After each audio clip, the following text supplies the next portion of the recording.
Bienvenidos a Senderos. Hoy en Senderos, en el Obispo Contigo, conociendo al clero, compartiremos junto al reverendo Padre Juan Carlos Restrepo y la reverenda diácono Gladys Irizarry. Además, presentaremos un fragmento del programa Echando las Redes con el reverendo Padre Carlos Vélez. En el tab informativo, desde los estudios de Radio Leo 1170 AM, nuestro colega Luis José Moura nos comparte las noticias más relevantes de esta semana.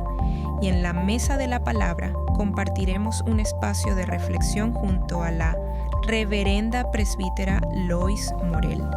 Todo esto y mucho más, hoy en Senderos.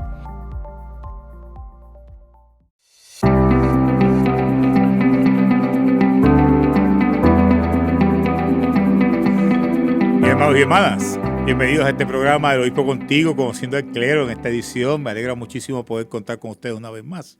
Y hoy me acompañan en los estudios de la Diócesis de Puerto Rico dos clérigos que quisiera compartir con ellos en este programa. Se trata del Padre Juan Carlos Restrepo, que está a cargo de la Iglesia San José en Caimito, y tenemos también a la diácono Gladys Irizarry, que está en Santa María de Levitown. Saludos, ¿cómo están ustedes hoy? Señor Obispo, saludos y saludos a todos los que nos están escuchando. Qué bueno verlos a los dos y verlos bien y verlos vivos. Sí, afortunadamente. Qué bien, qué bien, qué bien. Bueno, para comenzar la conversación de hoy, yo quisiera que me hablen un poquito de su vida vocacional. ¿Cómo fue que surgió esta inquietud de ser sacerdote, ser diácono, de seguir una vida vocacional? Así que, ¿cómo empezamos? Gladys, ¿cómo fue lo tuyo? ¿Cómo comenzaste? Bueno, yo comencé participando primeramente, ¿verdad? Cuando me congrego en Caguas, en Cristo Rey, que vivía allá en Caguas, visitando la iglesia por primera vez. Luego de un tiempito que me recibieron y, ¿verdad? Ya como miembro activo de la iglesia, decido estudiar para ministro eucarístico.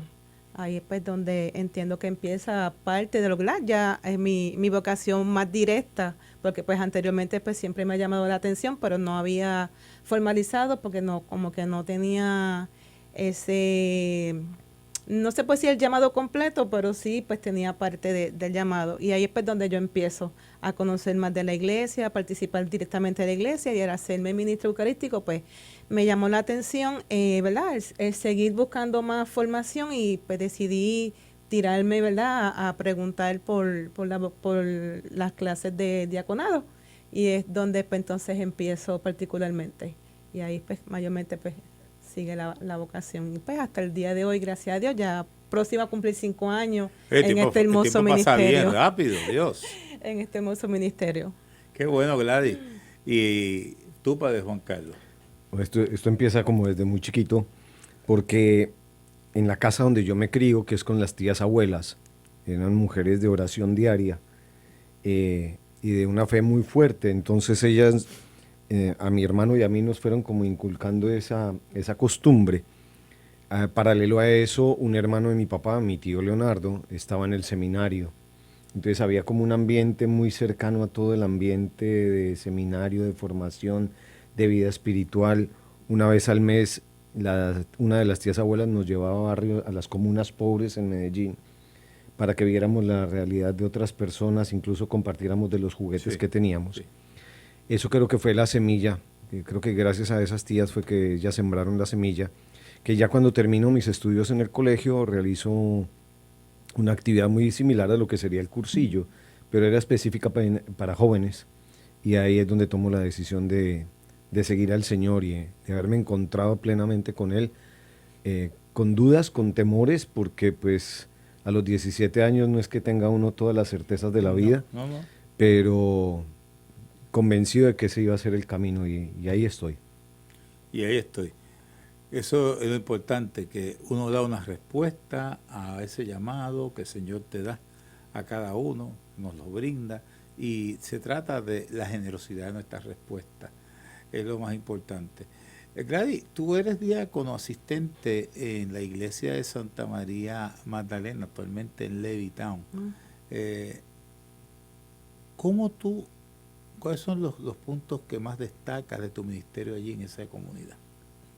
Bueno, lo que yo más destaco sería más bien el acompañamiento. Yo entiendo que el acompañamiento es fundamental en cada feligresía, ¿verdad? Y cada uno de nosotros poder acompañar a las personas que necesitan, y mayormente siendo, ¿verdad?, también una feligresía que es de personas mayores.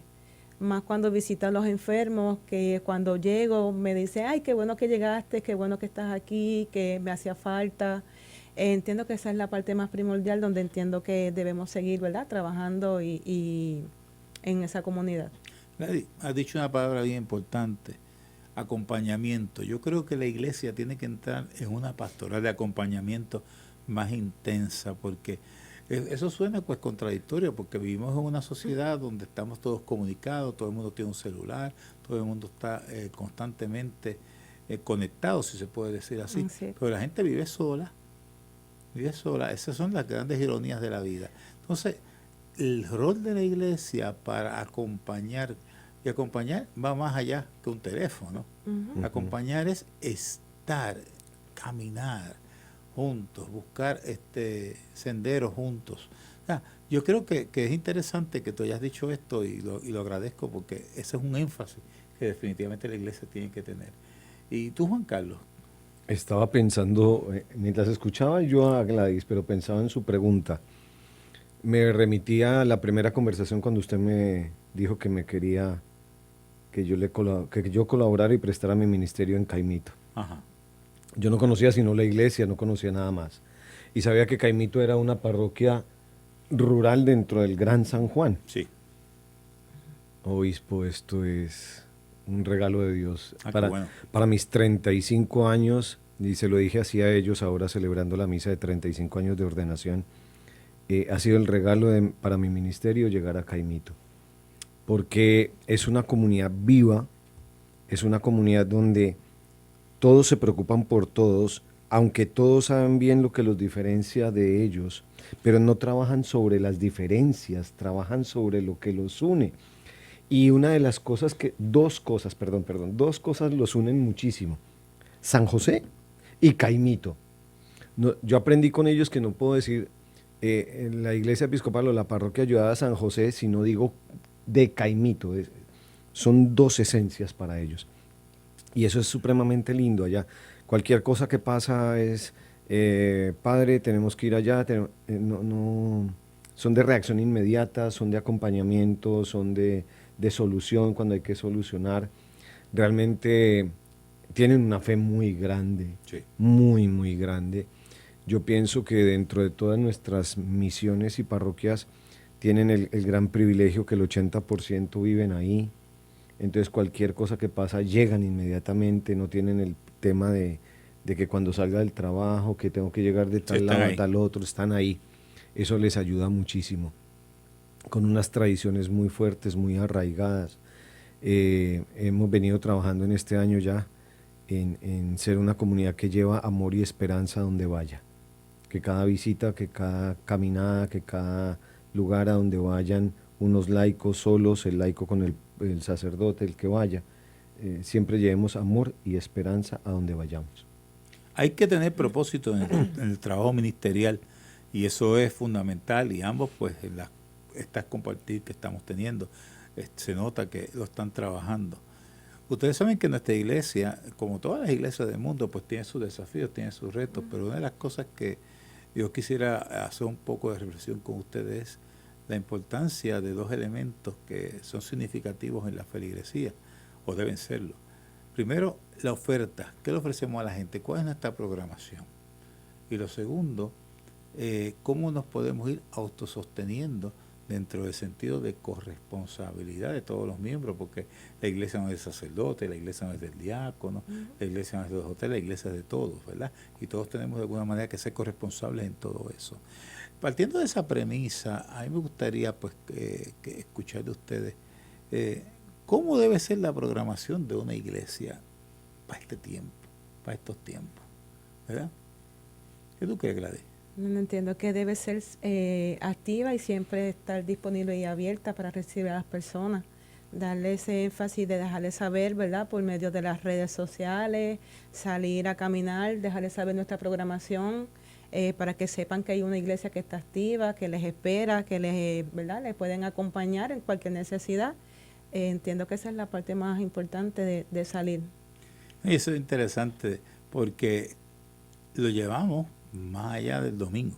Yo creo que es que tenemos el reto nosotros, ¿verdad? ¿Cómo podemos hacer nuestra expresión eclesial más allá del día domingo, que es el día del Señor? El día del domingo, como hemos dicho muchas veces, es el día que es el culmen de toda la semana, de lo que hemos hecho. Pero ¿cómo podemos ir más allá? ¿Qué crees, Juan Carlos? Yo he sentido que la iglesia, y ahora que se habla de años atrás, no tantos años, pero que se habla de la teología de salida, de esta iglesia de salida, la iglesia debe volver a ese origen. Acuérdese, obispo, que a los cristianos, antes de llamarlos cristianos, les decían los del camino, los caminantes. Entonces, no para reducirnos al caminar, sino al hecho de que el de la iglesia camina contigo en la circunstancia que tú estás. Entonces, es el que está yendo a la iglesia, no lo puedo descuidar. El que dejó de ir a la iglesia, no lo puedo descuidar. El que dejó de ir porque está enfermo necesita atención, pero a veces llega el que está enfermo, también está solo porque su familia ya no quiere saber de él. Y me está obligando no solo a ir hasta allá, sino a tratar de que como iglesia podamos resolverle un poquito y darle calidad de vida a esa persona. Pero también en ese camino, en esos encuentros o en esas reuniones o en eso, se conocen personas que no van a esta iglesia, a la nuestra, van a otras iglesias, pero que también tienen necesidades. Y entonces ha sido parte de nuestra tarea que le llegamos a la persona que necesita, ¿cierto?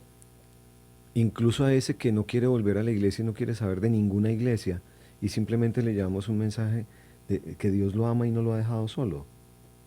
Y podemos empezar como a retomarlo. Para mí es ese caminar desde la necesidad del otro, desde esa necesidad real, no la que yo me invento como sacerdote o el equipo pastoral de la parroquia, sino que en el caminar yo encuentro esa necesidad, la veo, la leo y trato de ver con mi gente qué podemos hacer por ellos. Centro de Retiros y Conferencias San Justo. Somos un centro de espiritualidad que promueve el amor, igualdad y respeto con enseñanzas cristianas. Contamos con un guest house con cocina y comodidades, además de espacios para retiros, charlas y conferencias, capilla con servicios espirituales y una capilla ecológica al aire libre. Tu espacio para la oración. Comunícate al 7877-619800. Bienvenidos a Echando las Redes, con el Reverendo Padre Carlos Vélez. Transformando la palabra de Dios en vida y acción. Porque al echar las redes, no solo encontramos fe, también encontramos esperanza.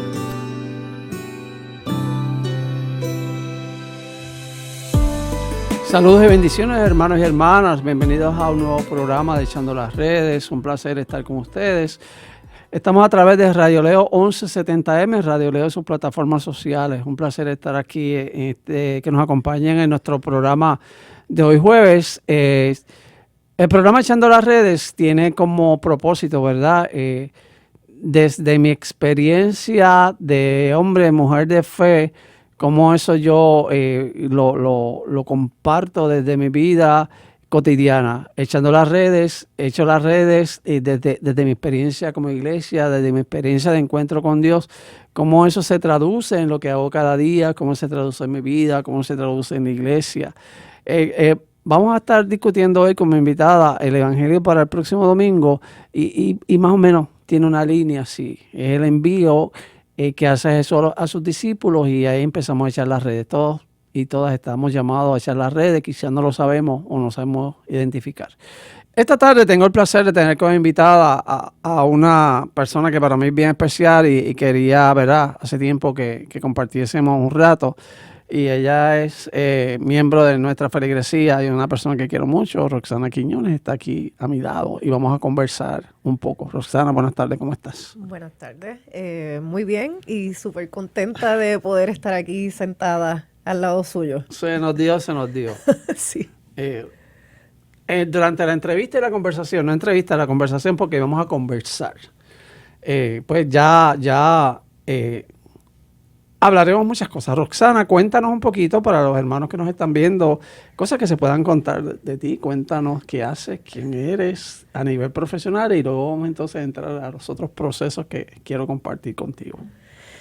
Pues yo soy productora creativa, trabajo con proyectos de arte público, trabajo en producciones fílmicas y entre esos dos campos usualmente es que pasan mis días, ¿verdad? En la oficina, coordinando, atendiendo llamadas, atendiendo suplidores, haciendo planes, inventando.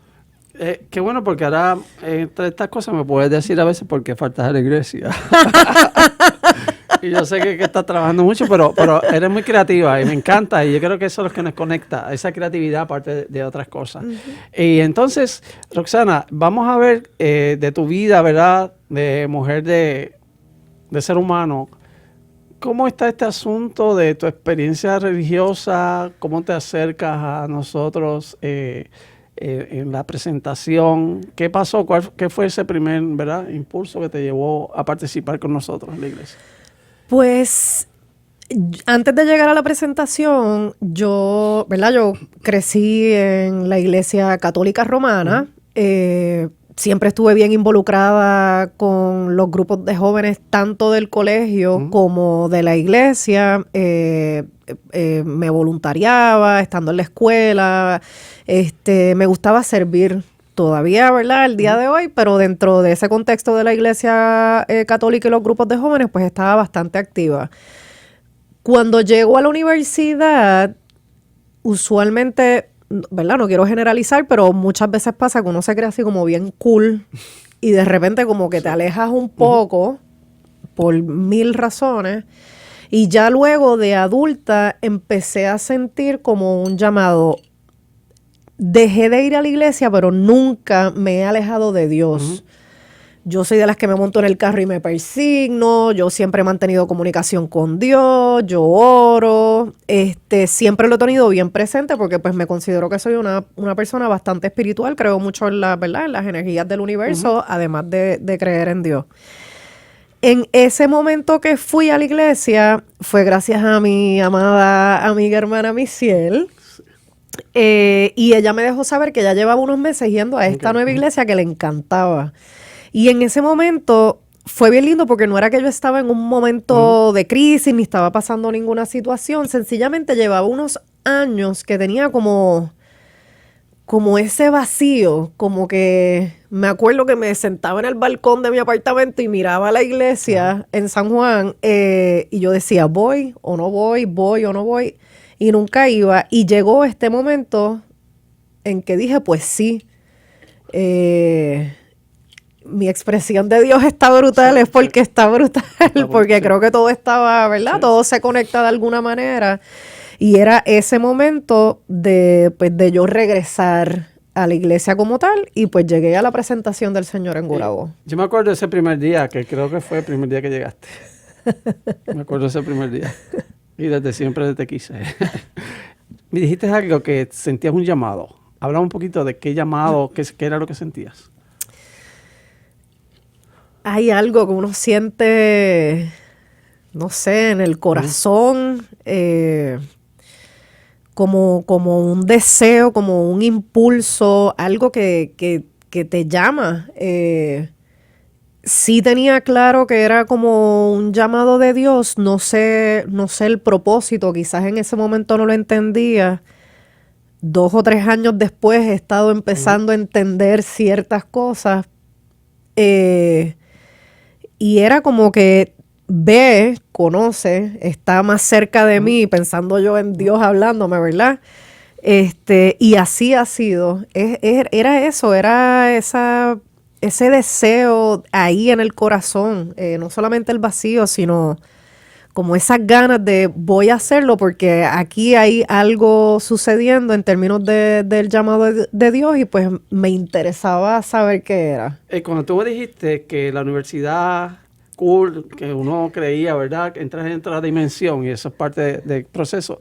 ¿No tenías problemas con Dios? Pregunto. No.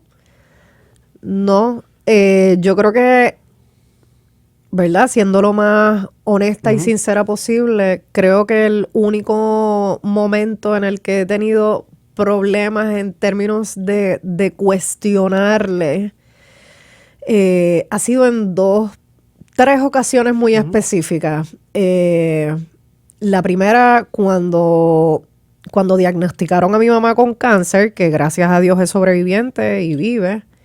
La segunda, cuando la diagnosticaron con Alzheimer, que eso hay tela para cortar. Ajá.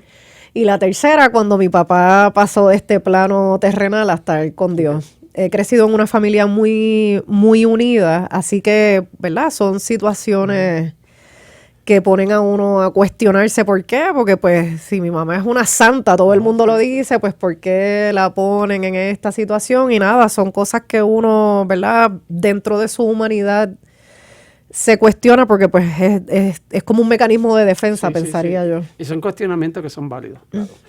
Roxana, en cuanto a iglesia como institución, antes de, ¿verdad?, de estar con nosotros y tener esta experiencia, ¿cuál era tu concepto de iglesia como institución? Porque yo lo pienso y lo digo mucho, la iglesia muchas veces juzga, cuestiona, te encierra, te vende un Dios, una etiqueta. ¿Y cómo era tu concepto de iglesia antes de tener esta experiencia de iglesia? La iglesia católica romana es muy restrictiva, y lo digo, ¿verdad?, con mucho respeto. Todo el mundo es libre, ¿verdad?, de escoger lo que quiere para sí mismo y tener las creencias. Al final del día es un mismo Dios para todos. Pero sí estoy clara de que una de las razones por las que no me sentía, ¿verdad?, como con ese entusiasmo de ir a la iglesia era pues porque uno se siente como juzgado y si no haces esto estás mal, y si no haces lo otro estás mal, y eso pues no solamente me aleja a mí, aleja a cualquier persona que esté en mi misma posición, sea joven o seas un poco más adulto. Más sin embargo, una vez llegué a la iglesia episcopal, justamente encontré que hay como una apertura, que te reciben con el background que sea, viniendo de donde sea que vengas, siendo quien sea que tú seas, y hay una comunidad, se convierte en tu familia. No solamente se trata de la parte, ¿verdad?, de la homilía, del evangelio, de la palabra, sino que pues surgen conversaciones reales del día a día, de las cargas de uno, y todo esto pues te llena y te llena de buenas energías y resulta que de repente, sin uno saberlo, pues hay oraciones por uno. Es la comunidad, todo lo que implica estar en esa comunidad, que son todas estas cosas buenas. Honorem, prearreglos funerales, cementerio y cremación, para rendir homenaje a una gran vida. Ofrecemos servicios de cremación y columbarios, además de cremación de mascotas y espacio de reposo. Estar preparados para todo nos da una vida llena de tranquilidad. Llama hoy al 787-625-1382.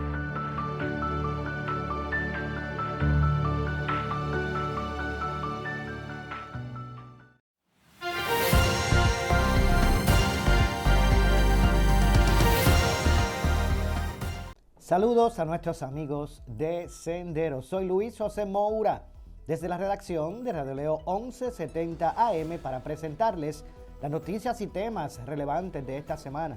Y en esta ocasión vamos a hablar sobre un estudio de esos económicos que hablan de crecimiento, de empleo y hasta de recaudo. Pero hay otros que pues quizás dicen más sobre la realidad del país, porque entran directamente, ¿verdad?, lo que es esa alacena en la casa, la cocina, el supermercado, el presupuesto familiar. Y eso es precisamente lo que hace el estudio Radiografía del Consumidor 2026 de MIDA, porque detrás de los datos de los consumidores pues están también reflejadas sus tendencias, están gastando menos el consumidor en Puerto Rico. Y esa es una gran pregunta que es mucho más profunda. Y de hecho también pues debemos plantear si realmente está cambiando la forma en que vive el ciudadano en Puerto Rico. Y es que este informe refleja una reducción en el gasto promedio mensual, particularmente en alimentos, en productos del hogar. A simple vista pues alguien pudiera decir, pues bueno, eso es excelente, la gente está gastando menos. Pero no necesariamente esto significa que las cosas estén más baratas. Esto también pues significa que la gente pues está comprando menos, que está cambiando marcas o que está eliminando productos, ¿verdad? Que está dejando sus compras para después, ¿verdad? O reducir las veces que iban al supermercado. Y eso pues también cambia completamente la interpretación de este estudio. Cuando una familia deja de comprar ciertos artículos, pues no siempre es porque no los necesita, ¿verdad? Muchas veces es porque aprendió a priorizar, a tener prioridades. Primero paga la hipoteca, después la luz, después el carro, y entonces pues miran hacia el supermercado y lo que sobra es lo que determina cuáles son los productos que van a estar en ese carrito. Porque durante años Puerto Rico ha enfrentado inflación, ¿verdad? Aumentos en energía, cambios de seguros, costos de vivienda, ¿verdad? Un ambiente económico que constantemente obliga a hacer ajustes. Lo interesante del estudio es que ya esos ajustes parecen haberse convertido en un comportamiento permanente del consumidor. No estamos hablando solamente de familias vulnerables, estamos hablando de consumidores que están trabajando, que siguen trabajando, que están produciendo, pero sienten que hacen menos o que tienen menos espacio económico para oportunidades. Y ahí pues aparece uno de los conceptos más importantes que menciona este estudio, es la psicología de la incertidumbre, ¿verdad? Ese término que merece atención, ¿verdad? Porque muchas veces pensamos que la economía pues se mueve solamente relacionado con el dinero, ¿verdad? También hay otros aspectos que inciden en las realidades económicas, ¿verdad? De una jurisdicción, en el caso que estamos hablando de Puerto Rico, pero también se mueve no solamente por el dinero, también por las emociones, ¿verdad? Cuando una persona siente estabilidad, pues compra, invierte, sale, planifica, pero cuando siente incertidumbre, ¿qué hace? Ahorra, espera, recorta, pospone. Y eso pues parece estar ocurriendo con el consumidor en Puerto Rico. El estudio también señala que una cantidad importante de las personas siente que está económicamente peor que hace un año. Y eso pues significa ¿verdad? Desempleo. No necesariamente significa desempleo, significa tal vez algo que preocuparía mucho más, y es que ese sentir que el esfuerzo pues no rinde fruto, pues ese sentimiento es uno que sí pudiese traer consecuencias reales, no tan solo a la economía, ¿verdad?, sino también a otros aspectos sociales. Porque cuando una familia empieza a pensar que trabaja igual pero vive peor, pues cambia, ¿verdad? Esas decisiones importantes, la manera de ver las cosas. Se posponen compras, por ejemplo, de casa, de tener hijos, de reducir ¿verdad? La búsqueda de reducir gastos o compras. Se limita a otros aspectos como el entretenimiento y eventualmente pues cambia la economía, ¿verdad? Completa, la economía entera. Y hay otro dato del estudio que probablemente es más importante de todos, es el más importante, y es que una tercera parte, escuche bien, de los encuestados han considerado mudarse a otra jurisdicción en los próximos 2 o 3 años. Y eso pues es un dato, ¿verdad?, significativo. Ese número obliga a detenerse, ¿verdad? Porque históricamente muchas personas emigraban después de haber perdido su empleo o después de pasar una emergencia. Pero aquí lo que estamos viendo es algo distinto. Estamos viendo que personas que todavía están aquí, que probablemente trabajan, ¿verdad?, que todavía sostienen sus hogares, pero que ya están evaluando otras opciones fuera, ¿verdad?, de nuestra jurisdicción. Y las razones principales son, pero bien reveladoras. Obviamente buscan mejores oportunidades económicas, ¿verdad?, pero también buscan mejor calidad de vida. Muchas personas, ¿verdad? O para muchas personas el problema ya no es solamente cuando ganan, ¿verdad? O cuánto ganan, debo decir, sino que también importa cómo viven. Y eso pues lleva también a la toma de decisiones. Y esa diferencia pues cambia toda una conversación, obviamente, porque una persona puede aceptar un salario moderado si siente una estabilidad, pero cuando siente presión constante, ¿verdad? Que comienza a mirar alternativas, ese cheque a cheque, pues eso lo lleva, ¿verdad? A otro tipo de consideración. Y también tornar el tema de cierto modo generacional, ¿verdad? El estudio también refleja que quienes más contemplan salir son jóvenes adultos y personas, ¿verdad? En edades de formar familia, o sea, los más jóvenes. Y eso pues implica también asuntos para analizar, porque Puerto Rico pues lleva años hablando de su envejecimiento poblacional, pero eso no ocurre únicamente porque estén las personas viviendo más. También ocurre cuando los que deberían reemplazar esas generaciones, las de antes, pues deciden irse. Esos más jóvenes, ¿verdad? Que también pues se traduce en menos trabajadores, menos actividad económica, menos actividad, ¿verdad? De crecimiento, y eventualmente pues se convierte en este ciclo, ¿verdad? Que muchas veces se hace difícil de romper. Pero es la realidad, y por eso pues el dato es uno de la migración, me parece que es uno bien importante según este estudio de MIDA, y que presenta ahora esta radiografía del consumidor, pero que también pues mide o habla del modelo de país, ¿verdad? En que nos encontramos, qué necesita una persona, ¿verdad? Para decidir quedarse. Podría ser un empleo, pero también vivienda, escuela, seguridad, servicios, tiempo, movilidad, yo diría calidad de vida, porque quedarse no es solamente una decisión económica, ¿verdad? También es emocional. Aquí aparece, ¿verdad?, ese punto de reflexión interesante. Puerto Rico pues vive una especie de contradicción.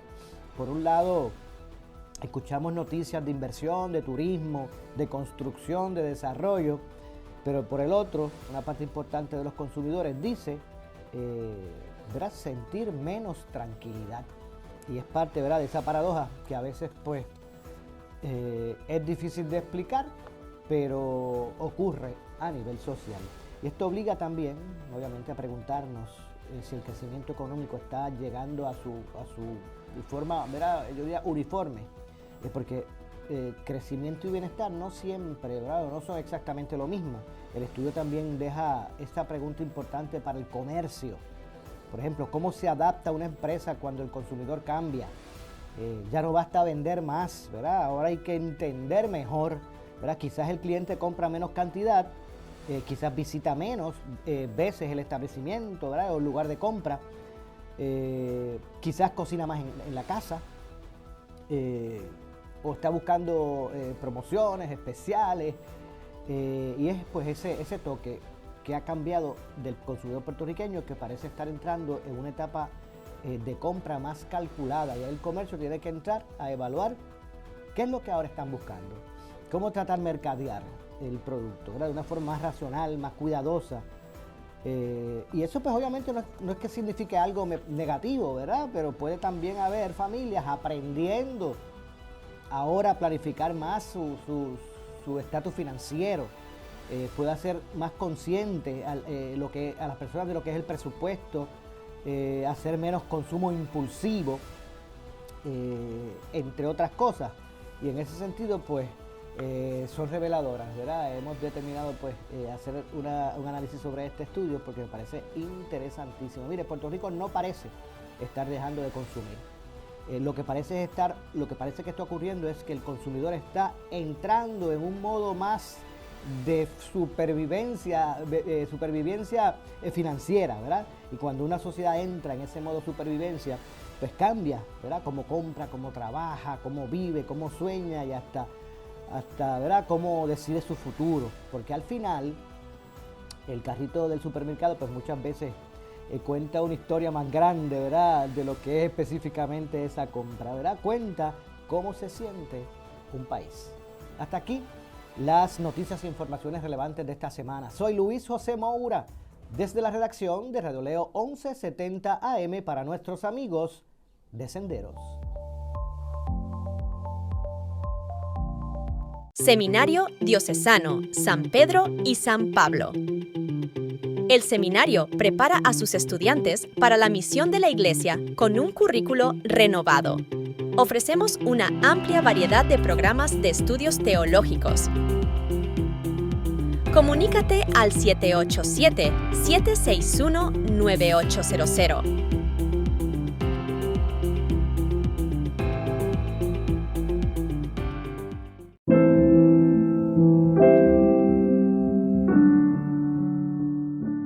Saludos y bendiciones en Cristo Jesús. Esto es Senderos, el programa de la Iglesia Episcopal, la Diócesis de Puerto Rico. Les saluda con todo su cariño su hermana y amiga la canóniga Yadira Torres. Estamos en la mesa de la palabra y hoy nos acompaña la reverenda presbítera Lois Morel. Buenos días. Buenos días. Amén. La mesa de la palabra de hoy está basada en el Evangelio de Mateo, en el capítulo 9, y lee así. Jesús recorría todos los pueblos y aldeas, enseñando en las sinagogas de cada lugar. Anunciaba la buena noticia del reino y curaba toda clase de enfermedades y dolencias. Al ver a la gente, sintió compasión de ellos, porque estaban cansados y abatidos, como ovejas que no tenían pastor. Dijo entonces a sus discípulos: ciertamente la cosecha es mucha, pero los trabajadores son pocos. Por eso, pidan ustedes al dueño de la cosecha que mande trabajadores a recogerla. Jesús llamó a sus 12 discípulos y les dio autoridad para expulsar a los espíritus impuros y para curar toda clase de enfermedades y dolencias. Estos son los nombres de los 12 apóstoles. Primero Simón, llamado también Pedro, su hermano Andrés, Santiago y su hermano Juan, hijos de Zebedeo, Felipe y Bartolomé, Tomás y Mateo, el que cobraba impuestos para Roma, Santiago, hijo de Alfeo, y Tadeo, Simón el cananeo y Judas Iscariote, que después traicionó a Jesús. Jesús envió a estos 12 con las siguientes instrucciones: no vayan a las regiones de los paganos, ni entren en los pueblos de Samaria. Vayan más bien a las ovejas perdidas del pueblo de Israel. Vayan y anuncien que el reino de los cielos se ha acercado.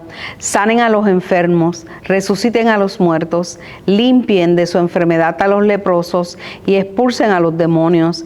Ustedes recibieron gratis este poder, no cobren tampoco por emplearlo.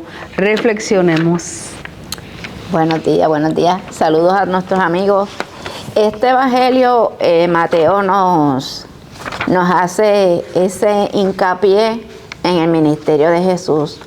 Jesús dice muy bien la lectura que recorría todos los pueblos cercanos, llevando su mensaje, pero también obrando, o sea, curaba, expulsaba demonios y resucitaba muertos. Pero Jesús, a ver toda la gente que lo seguía, imagino yo, por la fama que fue creando, ¿verdad?, sintió compasión de esas personas y dijo que esas personas andaban como ovejas sin pastor. Y él, tomando rápida acción, dijo: pues voy a mandar a los 12 discípulos, ¿verdad?, a los apóstoles, los que tengo más cerca de mí, que fueran a las regiones cercanas. Y Mateo pues nos enfatiza los nombres para que recordemos quiénes fueron esos pioneros, esos que dieron, ¿verdad?, esos primeros pasos. Pero algo bien significativo es que Jesús les dice que vayan primero a las regiones donde estaba concentrado el pueblo de Israel, ¿verdad? Porque sabemos desde lo que leía el pueblo de Israel, la profecía de la lectura del profeta Isaías, que siempre se decía que iba a venir un Mesías para el pueblo de Israel, para ese pueblo que se había alejado de Dios, para ese pueblo que se había apartado. Y Jesús quiere concentrarse en ese pueblo, que lamentablemente tal vez no tuvo la acogida que Jesús hubiera querido, pero los manda a esos apóstoles con la encomienda de su mismo ministerio: sanar, expulsar demonios, resucitar a los muertos. Y le dice algo muy importante: que lo que hemos recibido gratis, o lo que ellos han recibido gratis, que lo den gratis. Y asimismo es el ministerio de todos nosotros, los sacerdotes, los diáconos, los obispos, que llevamos un ministerio que tiene que ser gratuito, porque gratuito es la misericordia de Dios. Gratuito es ese poder que el Señor nos ha dado para acompañar, para sanar, para llevar su palabra. Y ¿verdad? En este pasaje que Jesús enfatiza que vayan al pueblo de Israel, y sin embargo más adelante Jesús se da cuenta que este mensaje debe llegar a todo el mundo, ¿verdad? Y una vez se va uniendo más gente, más discípulos a seguir su palabra, Jesús los envía a todas partes que quieran ir. Y nosotros pudiéramos pensar, ¿y qué nos toca hacer a nosotros, verdad? Porque, como dice ahí el Evangelio, la cosecha es mucha, pero los trabajadores son pocos. Y si en aquel momento eran pocos, ahora, imagínate, somos mucho menos. ¿Por qué? Porque la verdad que estamos viviendo unos tiempos difíciles en los que las personas necesitan tener esperanza, tener esa palabra de amor, de justicia, ese apoyo, ese consuelo, y verdaderamente a veces no damos abasto.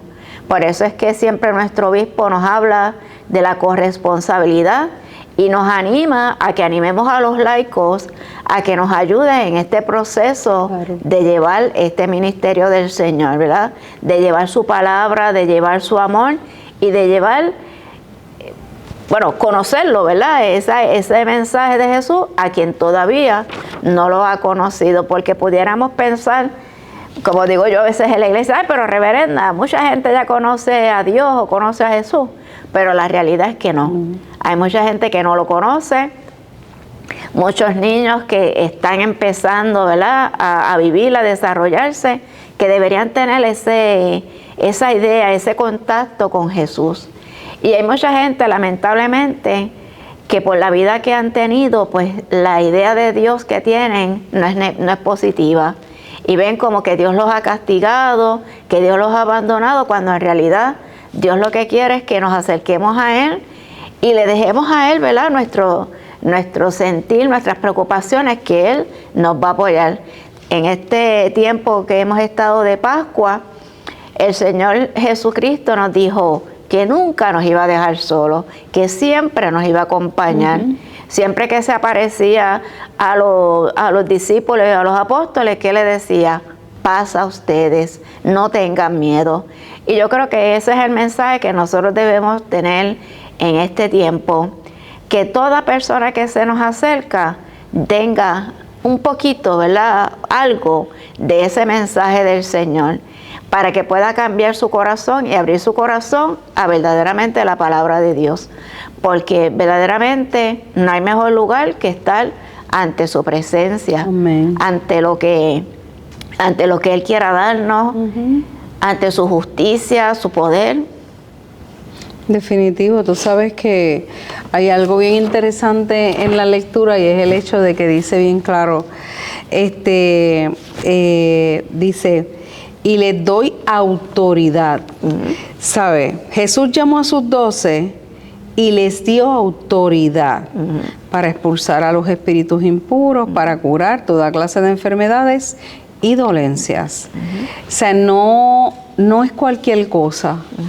Es que le dio el poder, le dio lo que necesitaban, la sabiduría, le dio la herramienta para que fueran y hicieran la tarea que Él quería. Exacto.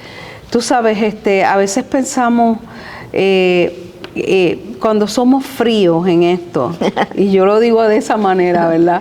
No podemos ser fríos en el camino de Dios. No, tenemos que ser personas activas, tenemos que ser fieles en Cristo, tenemos que tener fuerza, fortaleza, pero una fe enorme para llevar la palabra de Dios, porque no es tan fácil tocar la vida de otra persona. Y entonces yo pienso que Dios te va a dar, y Cristo Jesús te va a dar todo lo que tú necesitas para lograrlo.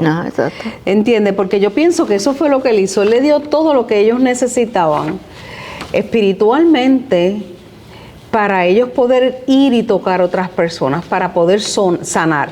Y a veces pensamos que sanar es nada más enfermedades y no. Hay dolencias del espíritu que son mucho más grandes que las dolencias físicas, hermano. Y yo siempre digo, Dios, pues ayúdame a sanar lo que hay en mi corazón primero, para que después lo que es físico se pueda sanar, ¿verdad? Sí, y algo que tú dijiste, ¿verdad? De que tenemos ese poder, es que Jesús nos dio el ejemplo. Claro. Y entonces, como tú bien dices, a veces es difícil acercarse a las personas, pero Jesús nos dio el ejemplo. ¿Y cuál fue el ejemplo? Mira, poco a poco, hablando, compartiendo algo con ellos y sobre todo escuchando, claro, ¿verdad? Porque hay tantas maneras que nos muestra la Biblia. Mira, Jesús sanó con la palabra, porque solamente dijo, haz tal cosa. Jesús sanó con el toque, tocó a muchas personas. Jesús sanó solamente con su presencia, ¿verdad? Porque le fueron a pedir que sanara, por ejemplo, la hija de Jairo, y Jesús solamente le dijo, ya tu hija está sana. Exacto. La mujer de la hemorragia de sangre, que ese es mi pasaje favorito, que ella dijo, si tan siquiera yo pudiera tocar su manto, o sea, algo tan simple, tan sencillo como un toque. Y entonces Jesús nos da ese ejemplo para nosotros poder acercarnos a otras personas. Claro. Y cuando nosotros, esto es como, ¿verdad? Como se va aumentando. Cuando tú tienes fe y tú pides al Señor y el Señor te concede una gracia, un don, un milagro, pues tú aumentas tu fe. Claro. Y cuando tú das testimonio, para mí los testimonios son bien importantes. La persona que me oye o la persona que oye un testimonio dice, oye, pero si a ella Dios lo ayudó, a mí Dios me puede ayudar también.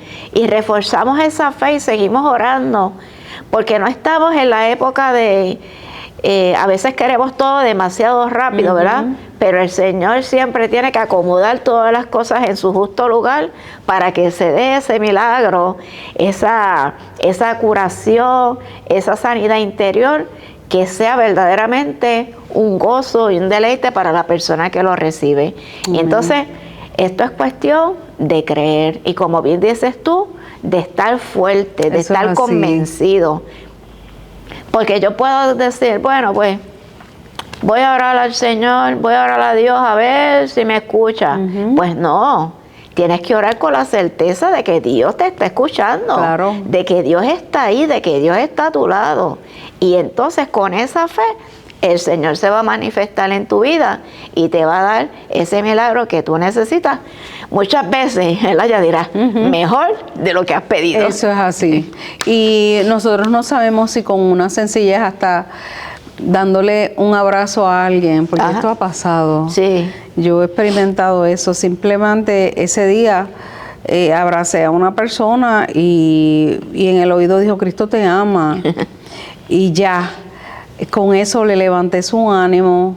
Eso fue suficiente para sanar lo que había que sanar en ese momento. Y yo creo que ahí está el trabajo. El propósito, ¿para qué Dios me llamó? O ¿para qué Dios nos llamó si no fue para eso? Es para eso que Dios nos está llamando, nos llama todos los días, ¿verdad? No son cosas que a lo mejor pensemos que son extraordinarias, son cosas de nuestro diario vivir.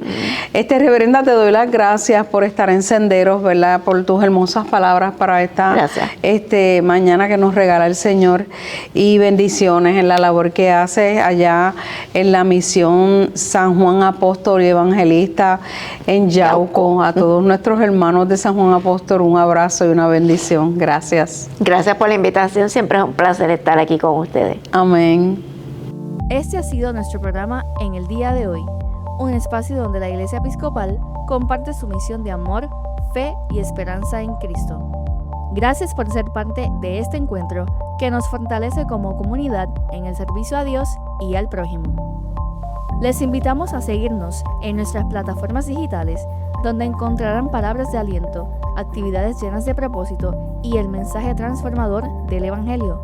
Nos vemos la próxima semana en Senderos.